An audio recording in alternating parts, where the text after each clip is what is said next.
তো যারা কর্কট রাশির মানুষ তাদের কিন্তু এই মাসে কিন্তু আর্থিক উন্নতি হওয়ার যথেষ্ট সম্ভাবনা রয়েছে প্রথমত।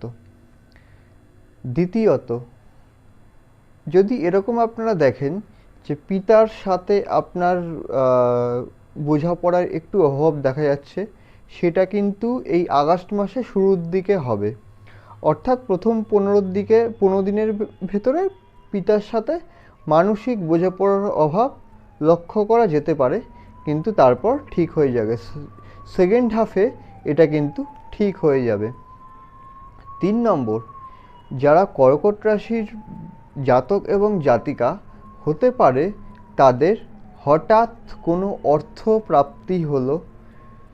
ধরে নেওয়া যাক আপনারা যদি ব্যবসা করেন, আপনারা ভেবেছিলেন যে সেই টাকাটা বোধহয় রিকভার হবে না সেই পার্টির কাছ থেকে, আপনারা হয়তো কাউকে ধারে কোনো জিনিস দিয়েছিলেন, কিন্তু সেই টাকাটা রিকভার হয়ে গেল, বা আপনারা যেটা আশা করেননি সেই জিনিসটা আপনারা পেয়ে গেলেন। হঠাৎ প্রাপ্তিযোগ কিন্তু লক্ষ্য করা যাচ্ছে। 4 নম্বর, যারা কর্কট রাশির মানুষ তারা কিন্তু রোগে ভোগে কিন্তু ভুগতেই পারেন এবং রোগের জন্য কিন্তু বেশ কিছু অর্থ ব্যয় হতে পারে। পঞ্চমত, এই আগস্ট 2024-এ কর্কট রাশির যারা মানুষ তাদের কিন্তু নতুন কর্মপ্রাপ্তির যোগ আছে এই আগস্ট 2024-এ।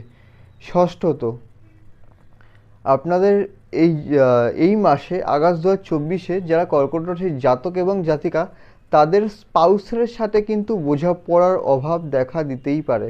তাই আপনাদের কাছে অনুরোধ যে আপনারা মাথা ঠান্ডা রাখবেন, মাথা ঠান্ডা রেখে কিন্তু আপনার যে সমস্যাগুলো আছে সেটা কিন্তু আপনারা মিটিয়ে নেবেন।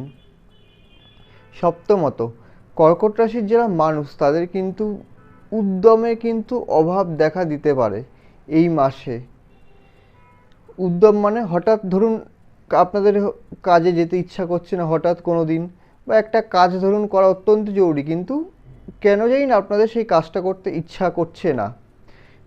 এর অবশ্যই কারণ আছে। এর কারণটা আমি আপনাদেরকে ভিডিওতে বলবো, ভিডিও বেশি লম্বা হবে না, ভিডিওটা পুরোটা দেখুন, জানতে পারবেন।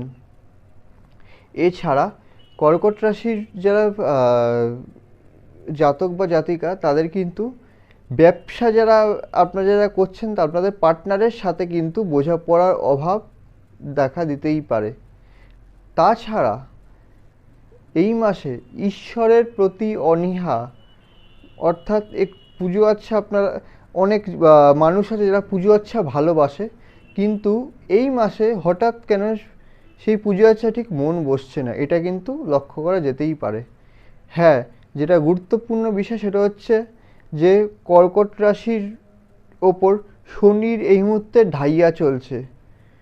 তো সেই জন্য আমি বলেছিলাম যে উদ্যমে বাধা আসতে পারে, মানসিক উদ্যমে বাধা আসতে পারে, মানসিক অলসতা দেখা যেতে পারে। এটা কিন্তু শনির ঢাইয়ের জন্য হতেই পারে কর্কট রাশির ক্ষেত্রে।